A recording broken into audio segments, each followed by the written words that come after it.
Hi dear students, good evening and welcome back to my YouTube channel. देखिए बच्चों, आज से हम क्लास 11th फिजिक्स का ऑनलाइन लेक्चर्स फिर से स्टार्ट कर रहे हैं। तो हम ऑलरेडी डिस्कस कर चुके हैं जो आपका स्टार्टिंग यूनिट था, दैट इज़ मैथमेटिकल टूल्स, जिसको हम मैथमेटिकल टूल्स या एलिमेंट्री मैथमेटिक्स भी कहते हैं। ठीक है, तो जो एलिमेंट्री मैथमेटिक्स हमने कुछ ऑलरेडी डिस्कस किया था, तो उसके बाद जो हमने नेक्स्ट यूनिट पढ़ा था दैट इज़ जो आपका मेन यूनिट है, that is physical world and measurement. तो फिजिकल वर्ल्ड एंड मेजरमेंट के हमने 4 लेक्चर्स यहाँ पर डिस्कस किए थे ऑनलाइन यूट्यूब पे, और हमने यूनिट्स एंड डायमेंशन, पहले फिजिक्स के related branches of physics, physics का वर्ड कहाँ से डेरिवेट हुआ, फिर स्कोप वगैरह ये सब चीज़ें हमने थोड़ा डिस्कस किया हुआ था। फिर नेक्स्ट लेक्चर में हमने यूनिट्स एंड डायमेंशन स्टार्ट किया था। तो यूनिट्स एंड डायमेंशंस हमने स्टार्ट किया था, जहाँ पर आपने वेरियस टाइप्स ऑफ यूनिट्स पढ़े, SI system, MKS system, CGS system, FPS system. तो वेरियस सिस्टम्स ऑफ यूनिट्स वो हमने डिस्कस किए। उसके बाद एक और कोहेरेंट सिस्टम ऑफ यूनिट्स का मैंने आपको डेफिनेशन भी बताया था। उसके बाद हमने डायमेंशनल एनालिसिस स्टार्ट किया था। तो dimension analysis, dimensions, dimension formula, principle of homogeneity, ये चीज़ें हमने वहाँ पे डिस्कस की थी। तो हमने छोटे छोटे जस्ट 4 लेक्चर्स किए थे जो अभी मेरे यूट्यूब चैनल पे अवेलेबल हैं। तो मैं यहाँ पर उनका लिंक भी डाल दूँगा डिस्क्रिप्शन में या आई बटन में डाल दूँगा। तो आज हम जो करने वाले हैं ये काफ़ी important for examination point of view, that is applications, और हम बोल सकते हैं यूजेस, एप्लीकेशंस और यूजेस ऑफ डायमेंशनल एनालिसिस। ठीक है, तो डायमेंशनल एनालिसिस की जो मेन 3 एप्लीकेशंस है वो हम यहाँ पे डिस्कस करने वाले हैं। ठीक है, और यहाँ से आपको क्वेश्चन एग्जाम में आता रहता है, किसी न किसी एप्लीकेशन का कोई सा न्यूमेरिकल यहाँ पे एग्जाम में आएगा। तो देखिए हम स्टार्ट करते हैं। हमारे पास जो मेन एप्लीकेशंस हैं वो 3 हैं, जहाँ पर डायमेंशन एनालिसिस यानी डायमेंशन फार्मूले वाला मेथड आप यूज़ कर सकते हो। ओके, आई होप आपको डायमेंशन फार्मूले, एसआई यूनिट्स, बहुत सारे फिजिकल क्वांटिटीज़ के यानी 30-40 फिजिकल क्वांटिटीज़ के आपको डायमेंशन फार्मूले और फिजिकल क्वांटिटीज़ याद होंगे। अगर याद नहीं भी होंगे तो आप निकाल सकते हो जल्दी से। ठीक है, तो मैं उम्मीद कर रहा हूँ, इसलिए हम डायरेक्ट ही आगे चलेंगे, उतना डायमेंशन फार्मूले के ऊपर हम डिस्कस नहीं करेंगे। तो बाकी जो 3-4 लेक्चर हैं उनको आप देख लीजिए यूट्यूब से। ठीक है, मेरे चैनल पे ऑलरेडी दिए हुए हैं, उनका मैं आपको यहाँ पे लिंक्स शेयर कर दूंगा डिस्क्रिप्शन में या आई बटन में भी दे दूंगा। ठीक है, तो जो डायमेंशन एनालिसिस के यूजेस हैं या एप्लीकेशंस हैं, दैट इज़ पहला जहाँ पर हम डायमेंशन एनालिसिस यूज़ करते हैं that is conversion of one system of units to another system. तो एक सिस्टम ऑफ यूनिट्स से हम दूसरे सिस्टम ऑफ यूनिट में जो फिजिकल क्वांटिटी आपके पास दिया हुआ है तो उसको एक सिस्टम से दूसरे सिस्टम में आप कन्वर्ट कर सकते हैं। तो वहाँ पर आपका डायमेंशनल मेथड यूज होता है, मेथड ऑफ डायमेंशंस या डायमेंशन एनालिसिस बोलते हैं। तो क्या आएगा पहला application, that is conversion of one system of unit, one system of units to another.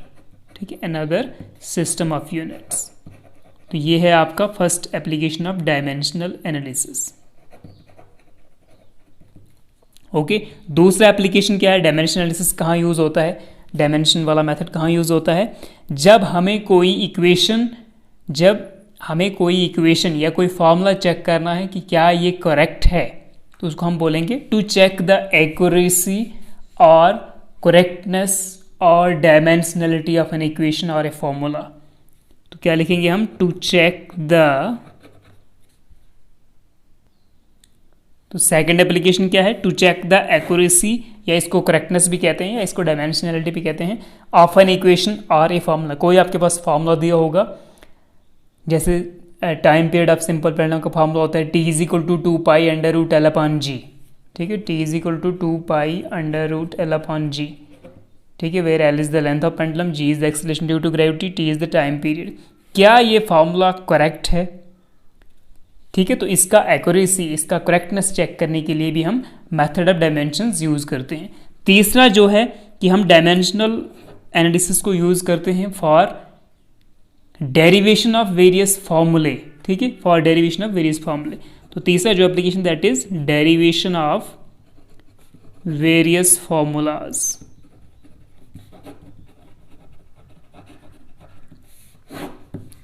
ठीक है, क्लियर हो गया तीनों चीजें। पहला एप्लीकेशन क्या है, conversion of one system of units into another system of units. दूसरा क्या है, टू चेक द एक्यूरेसी और करेक्टनेस ऑफ एन इक्वेशन और ए फॉर्मूला। एंड तीसरा है, हम इससे वेरियस फॉर्मूले डराइव कर सकते हैं, वेरियस इक्वेशंस।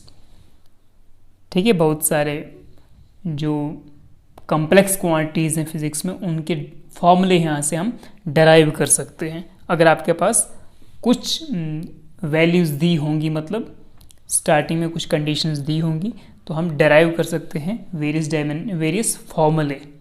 ठीक है, तो हम पहला वाला जो है conversion of one system of units to another system of unit, तो उसको इस वक्त डिस्कस करेंगे और साथ में एक दो न्यूमेरिकल्स भी करेंगे। ठीक है, उसके ऊपर ओके। तो देखिए, जो conversion of one system of unit to another है, उसमें आपको एक फॉर्मूला, इंपॉर्टेंट फॉर्मूला याद रखना है, that is n2 equal to n1 into m1 upon m2 whole power a, l1 upon l2 whole power b, t1 upon t2 power c। तो ये formula आपको conversion of system of one unit to another, ये formula याद रखना है। n2 और n1 क्या है, n1 is the given value of the physical quantity. जैसे आपको 5 न्यूटन को कन्वर्ट करना है डाइन में, न्यूटन आपको पता है एसआई यूनिट, एसआई सिस्टम में एसआई यूनिट है फोर्स का, डाइन होता है सीजी यूनिट। अगर आपको बोला जाए 5 न्यूटन को कन्वर्ट करो डाइन में, convert 5 newton of force into dyne. ठीक है, तो न्यूटन आपको पता है, newton is the SI unit of force और डाइन होता है सीजीएस यूनिट ऑफ फोर्स। तो मतलब एसआई सिस्टम से आप सीजीएस सिस्टम में शिफ्ट कर रहे हो। ठीक है, एसआई सिस्टम को कन्वर्ट कर रहे हो सीजीएस सिस्टम में। तो वहां पर n1 क्या है, n1 is the given value of the physical quantity. यहां पर 5 न्यूटन है ना, तो 5 होगा आपका n1। n2 होगा मतलब जो डाइन में जो क्वांटिटी आएगी फोर्स की, वो वैल्यू। अब mlt, ये तो आपको पता है, mlt क्या होता है, डायमेंशन फॉर्मूले में हम m होता है मास, l होता है length and t is the time. ठीक है, mlt। तो m1 का मतलब mass, length, time in first system, जो आपको, जिसमें आपको स्टार्टिंग में बोला गया है 5 न्यूटन टू डाइन है, जैसे मतलब एसआई सिस्टम का, या इसको आप mks भी कह सकते हो, जहाँ पर मास, लेंथ, टाइम का आपको 3 क्वांटिटीज ली जाती थी। एसआई सिस्टम में तो 7 होती थी। तो m1, l1, t1 आप बोल सकते हो कि एसआई सिस्टम में ये मास, लेंथ, टाइम है। ठीक है, और m2, l2, t2 क्या है, it is the mass, length and time in next, जिसमें आपको कन्वर्ट करना है सीजीएस सिस्टम। ठीक है, ये चीज़ क्लियर होगी। तो ये फार्मूला हमें यूज़ करना है while converting from one system to another system. ठीक है, जब भी आपको कन्वर्ट करना है, गिवन आपके पास कोई यूनिट दिया है with value to another system. ठीक है, तो चलिए हम डायरेक्टली एक क्वेश्चन करते हैं, एक छोटा सा। सो देखिए, ये है आपके पास फर्स्ट क्वेश्चन। क्वेश्चन क्या दिया हुआ है, convert a force of 5 newton into dyne. तो सबसे पहले आपको पता चल रहा है कि 5 न्यूटन की फोर्स का कन्वर्ट करना है डाइन में। ठीक है, 5 न्यूटन की फोर्स को डाइन में कन्वर्ट कर रहे हैं, तो मतलब हम न्यूटन क्या है, SI unit of force, dyne क्या है, सीजीएस यूनिट ऑफ फोर्स। ठीक है, this is SI unit of force, this is CGS unit of force. तो हमें एसआई सिस्टम से सीजीएस सिस्टम में कन्वर्ट करना है। ठीक है, तो सबसे पहले आपको, जब भी आप इसको सॉल्व करेंगे, तो सोल्यूशन में आपको पहले लिखना होगा कि newton is the unit of force in SI system, या आप बोल सकते हो MKS system, unit of force इन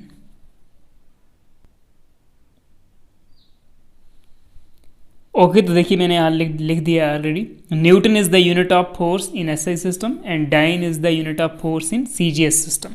देखिए, एक चीज़ मैं आपको याद दिलाऊं, कभी कभी आपको बुक्स में एमकेएस सिस्टम, ठीक है, एसआई सिस्टम मिलेगा, कहीं पे आपको मिलेगा एमकेएस सिस्टम। तो जो एसआई सिस्टम है ना, SI system is the rationalised form of CGS system, क्योंकि SI सिस्टम जो है, SI सिस्टम में हम 7 यूनिट्स लेते हैं, ठीक है, जो फंडामेंटल यूनिट्स होते हैं। M केस में आपको पता है, ठीक है, मीटर, किलोग्राम एंड सेकेंड, तो इसमें हम 3 यूनिट का ही 3 फिजिकल क्वांटिटीज लेते हैं, इसमें 7 लेते हैं। तो कभी कभी SI यूनिट जो है इसको हम कहते हैं रेशनलाइज्ड MKS सिस्टम, ठीक है। 3 फिजिकल क्वांटिटीज इसके पास थी, तो इसी को और आगे करके हमने इसमें 7 फिजिकल क्वांटिटीज ऐड की, तो MKS सिस्टम को ही रेशनलाइज किया गया है, क्योंकि उसकी 3 क्वांटिटीज जो है वो सेम है इन SI सिस्टम, ठीक है। तो यहाँ पर आप इसको SI सिस्टम कहो या MKS सिस्टम कहो, ठीक है, तो कोई फर्क नहीं पड़ेगा। तो ये लिख दिया पहले, सबसे पहले आपको यही लिखना है कि newton is the unit of force in SI system या MKS system and dyne is the unit of force in CGS system, ठीक है। फिर हमने लिखना है कि वी नो दैट, हमें पता है कि कौन सा कन्वर्जन का फॉर्मूला हम यूज करते हैं। तो we know that N2 is equal to N1 into M1 upon M2 power A, L1 upon L2 power B and T1 upon T2 power C, ठीक है। ABC जो है ये लास्ट में डायमेंशंस आएंगी, पावर्स आएंगी, ठीक है। इसको डाल देना आप इक्वेशन 1। अब हमें क्या करना है, अब हमको MKS सिस्टम या SI सिस्टम से कन्वर्ट करना है CGS सिस्टम में। तो हमें एक टेबल जैसा बनाना है। तो टेबल में एक साइड आपका होगा लेफ्ट साइड टेबल के आपको जो गिवन वैल्यू दिया है, ठीक है, वहाँ पर N1 दिया है, और न्यूटन यानी SI सिस्टम में तो M1 क्या होता है, L1 क्या होता है, T1 क्या होता है। फिर CGS सिस्टम में N2 आपको निकालना होगा, डाइन का वैल्यू, यूनिट्स कितने आएंगे value, and M2 L2 T2 CGS system में कितना होता है वो लिखना पड़ेगा हमें, वो अभी हम करने वाले हैं कैसे करना है, ठीक है। तो अब ये A, B और C ये क्या चीज़ है, तो ये है डायमेंशंस। किसकी डायमेंशंस, जो फिजिकल क्वांटिटी आपको दी गई है। तो पहले आपको क्या करना है, newton is the unit of force in SI system, ये लिख दिया। फिर dyne is the unit of force in CGS system, ये भी लिख दिया। फिर आप जानते हैं कि ये फार्मूला हम यूज़ करते हैं conversion of one system of unit to another system. फिर उसके बाद लिखना है कि वी नो दैट जो फोर्स का डायमेंशन फार्मूला है वो लिखेंगे।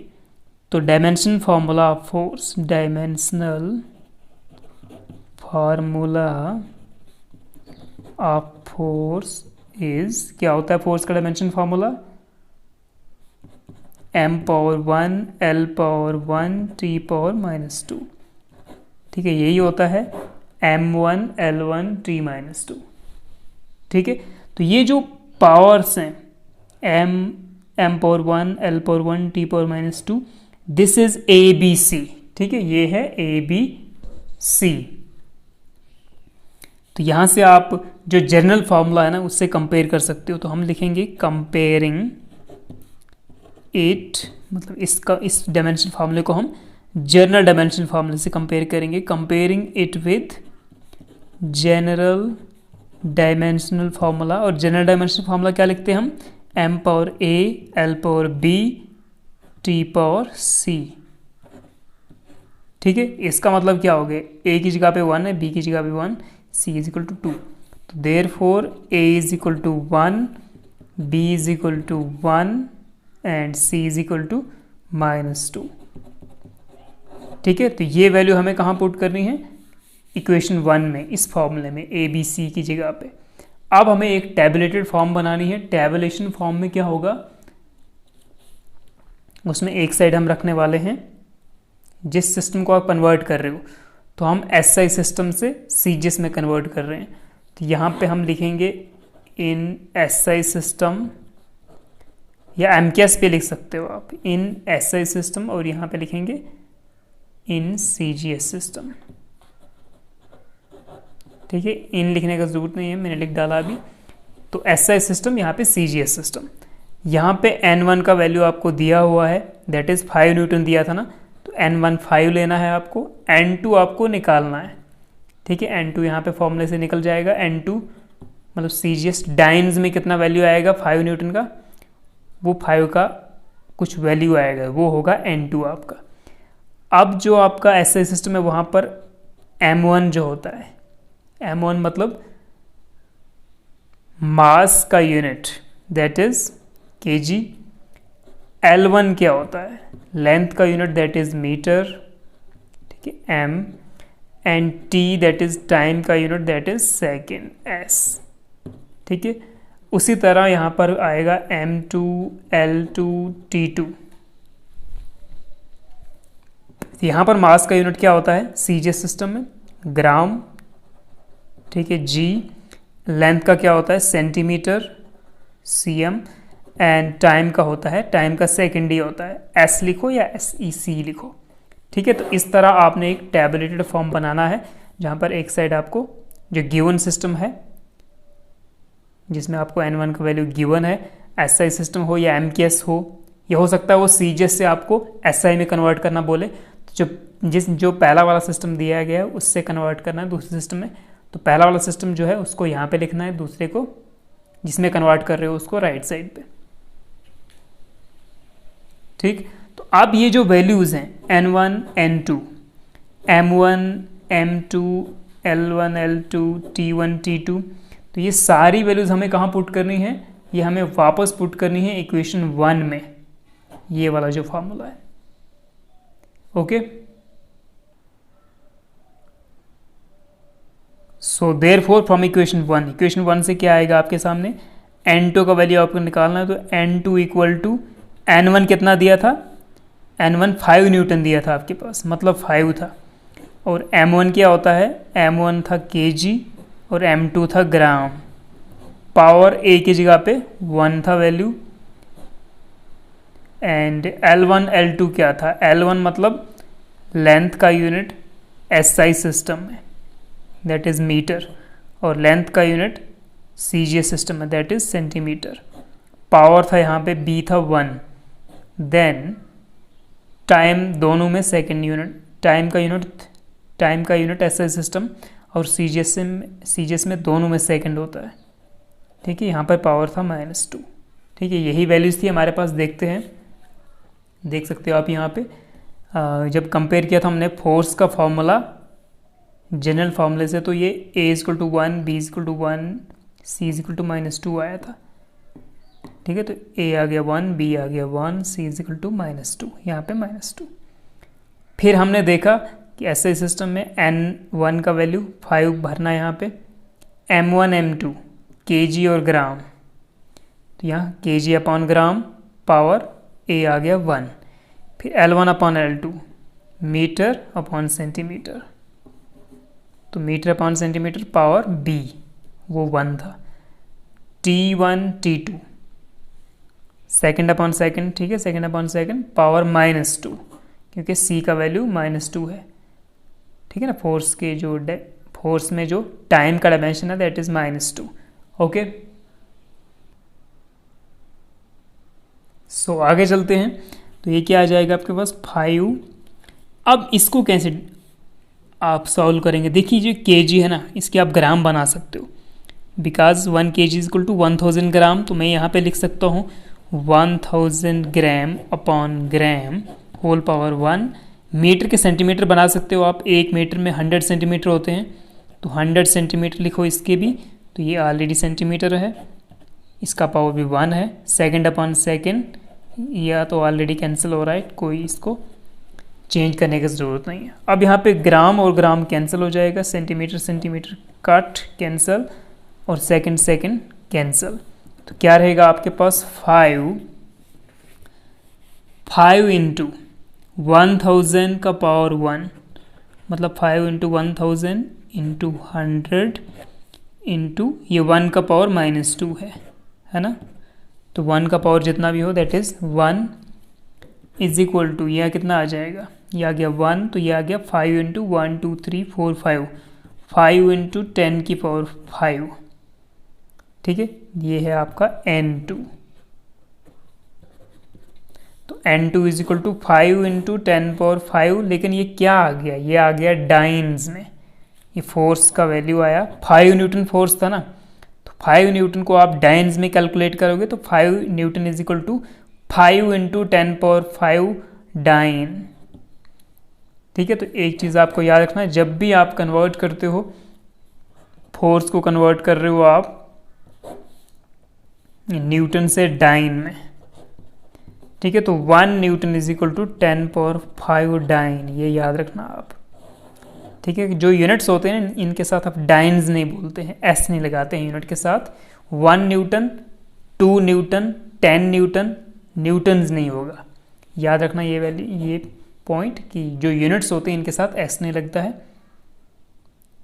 ज़्यादा वैल्यू भी हो गया, एक से ज़्यादा, तब भी एस नहीं लगाएंगे। जैसे आपके पास 100 किलोमीटर है तो हम इसको किलोमीटर्स नहीं कहते हैं फिजिक्स में, 100 किलोमीटर जस्ट, ये 1000 मीटर्स, वैसे नहीं कहना है, 1000 मीटर ही बोलना है, ठीक है ना, 1000 मीटर। इसी तरह यहाँ पे डाइन्स नहीं आएगा, 1 newton is equal to 10⁵ dyne. तो ये कैसे आता है, जब आप 1 न्यूटन को कन्वर्ट करोगे डाइन्स में ना, इस मेथड से, तो 1 न्यूटन का वैल्यू आएगा 10⁵ डाइन्स। तो ये 5 न्यूटन था, तो ये आएगा 5 इंटू 10⁵ डाइन, ठीक है, मैं भी डाइन्स बोल रहा था, तो 5 इंटू 10⁵ डाइन, तो ये आपका आ गया आंसर। ठीक है, तो इस तरह हम बाकी लेक्चर्स में काफ़ी सारे और न्यूमेरिकल्स भी करेंगे। Okay, so take care and thank you and have a good day.